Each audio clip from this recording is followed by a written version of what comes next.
L'état de siège, on en parle avec notre invité. Il est déjà avec nous. Eugène Kondolo, bienvenue. Merci, bonjour Guy. Alors aujourd'hui, ça revient sur toutes les lèvres. État de siège, beaucoup en parlent. Nous avons voulu faire un focus en abordant les orientations économiques.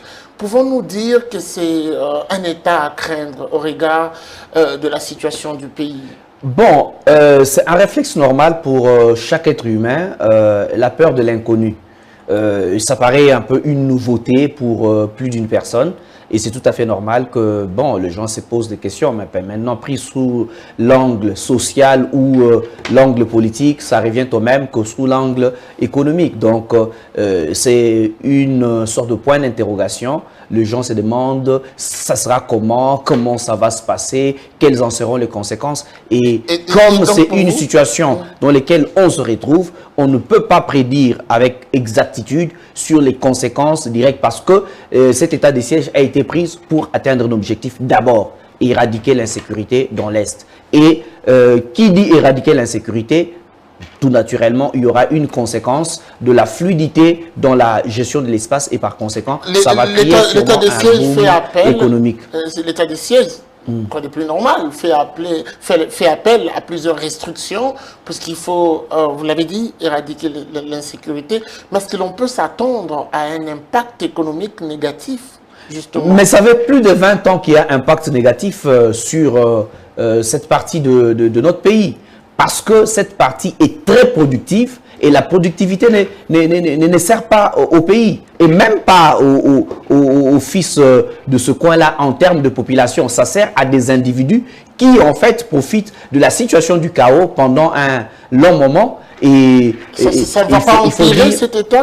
Non, ça ne peut pas s'empirer parce que dès lors que l'on atteint l'objectif de sécurisation, de stabilisation, de pacification de cette partie-là, par conséquent, les flux économiques vont être contrôlables et par conséquent, ça va profiter à l'État congolais et dans la redistribution tout à fait normale, ça va bénéficier à la population congolaise de l'Est en particulier. On peut s'attendre à une sorte de restriction également de la liberté qui pourrait renvoyer à une sorte de violation des droits de l'homme? Bon, dans la mesure du possible, tout est géré. Dans l'état des sièges, il est clairement établi que toutes sortes de libertés liées à l'article 61 ne seront pas en fait astreintes. Donc, notamment la liberté à la vie, un certain nombre de choses. Mais l'état de siège, c'est un état particulier. Parce que sinon, on ne trouverait pas un épithète à lui accorder état de siège comme état d'urgence et autres. Ça veut dire c'est une situation particulière. Alors, à une situation particulière, il y a un comportement particulier. Impacté sur le social négativement. Non, positivement. Parce que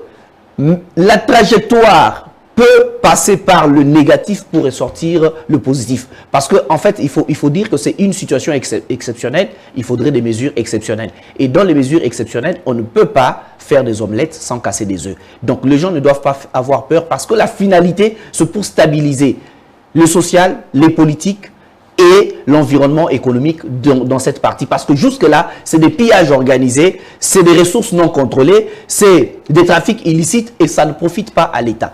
Et par conséquent, quand on va éradiquer cela, on va étouffer tout ce qu'il y a comme velléité dans cette sous-région.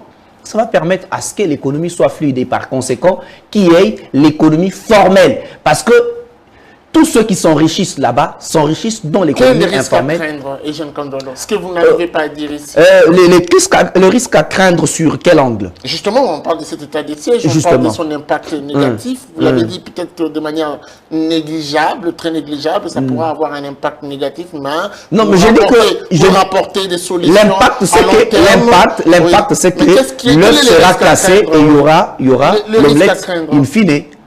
Le risque à craindre, c'est de protéger l'œuf parce qu'on a envie de voir l'œuf et de le garder dans son état initial. Mais comme l'objectif, c'est d'avoir l'omelette, donc l'œuf sera cassé. Aujourd'hui, l'Est de la RDC vit beaucoup plus avec les échanges transfrontaliers, on doit le dire. Mais lorsque l'on décrète cet état de siège, est-ce que ça ne pourrait pas, c'est ça ma question, justifier une crise au sein non, pas du tout, parce que l'état de siège ne se fait pas vaille que vaille.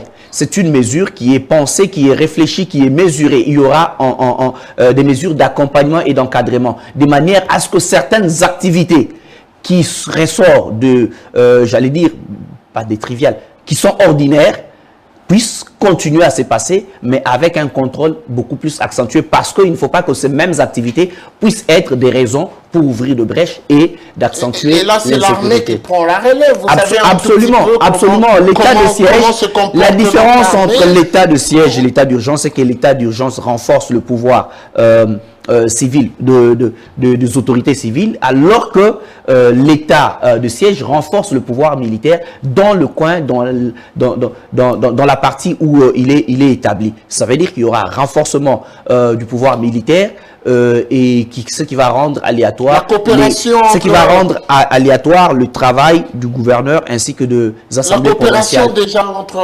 l'armée et la population n'est pas trop bonne, on doit se le dire, mais lorsque l'on lance un état de siège, pensez-vous, déjà avec cet aspect de choses, on ne s'attendrait pas au pire? Non, mais comment ça au pire? Parce que l'objectif, c'est effectivement de trouver des solutions idoines qui doivent rétablir cette confiance entre la population et l'armée. Parce que, entre autres, les raisons pour lesquelles on fait l'état des sièges, c'est parce qu'en fait, il y a beaucoup d'infiltrés dans cette armée-là. Il y a beaucoup de gens qu'on ne contrôle pas qui, effectivement, créent cette crise de confiance vis-à-vis de la population. Voilà pourquoi il faudrait l'état des sièges pour parvenir aussi à identifier qui sont le faux, qui ne devait pas être à l'endroit X et qui est à l'endroit Y. C'est exactement ça. Donc, c'est une mesure, c'est vrai que c'est une mesure vraiment courageuse, une mesure qui peut être en quelque sorte impopulaire, mais qui vaille la peine parce que, en fait, quand la viande devient dure, il faudrait prendre le couteau. Alors, je vais finir avec cette question. Beaucoup pensent que c'est une bonne chose, mais on a quand même de ceux qui disent... Tout à fait normal, on ne peut pas avoir une unanimité face à une décision. C'est pour le président de la République pour ne pas croiser le bras. Votre réaction? Bon, après, tout le monde est libre de faire des commentaires. Notre pays a beaucoup souffert, surtout dans sa partie Est, à cause de l'insécurité. Et c'est pour la première fois... Avec les pillages des ressources. Justement, c'est pour la première fois qu'un président prenne courageusement une mesure pour se dire...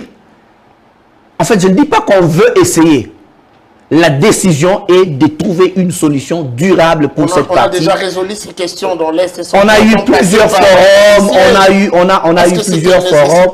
Il y a eu plusieurs fois. Justement, mais il est démontré aujourd'hui, les juristes, pour emprunter leur vocabulaire, leur expression, on a épuisé toutes les voies de procédure.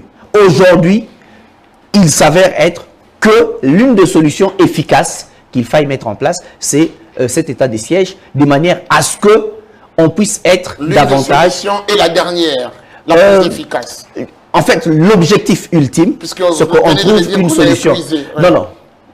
Mais on a utilisé beaucoup de voies. On a fait des forums, des Amani, des CC-là. On a fait beaucoup de choses, beaucoup de folklore, beaucoup qui, à l'époque, on pouvait même penser que c'était effectivement efficace. Parce que la mesure, on ne pourrait mesurer ou évaluer son efficacité que sur l'aboutissement des objectifs ou pas et dans combien de temps. Et ça, c'est très important. Et ça serait très précoce aujourd'hui de commencer à juger de l'inefficacité ou de l'efficacité de cette mesure.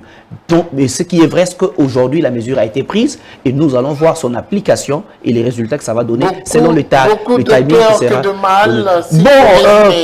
La question. Et il faut la regarder avec beaucoup plus de patriotisme et de compassion pour nos compatriotes de l'Est qui ont tant souffert. Ça ne fait pas beau quand on voit ces jeunes élèves dans des rues et tout ça, même si on sent qu'il y a un peu de manipulation derrière ça, parce que la population de Béni, par exemple, ce n'est pas seulement les étudiants, mais on voit que des élèves qui partent, on se demande pour quel intérêt ça se passe comme ça, mais on ne va pas entrer dans cette polémique. Ce qui est vrai, les gens ont beaucoup souffert dans cette partie Est. D'autres disent que c'est avec leur propre complicité, les autres disent qu'il y a des surnoiseries, les autres disent que les députés de l'Est sont impliqués dans ça, mais aujourd'hui, il y a une solution pour ne pas accuser les gens. On fait l'état des sièges et après, on va tirer des conséquences. Merci beaucoup à vous, Eugène Kondolo, pour toutes ces précisions. Merci.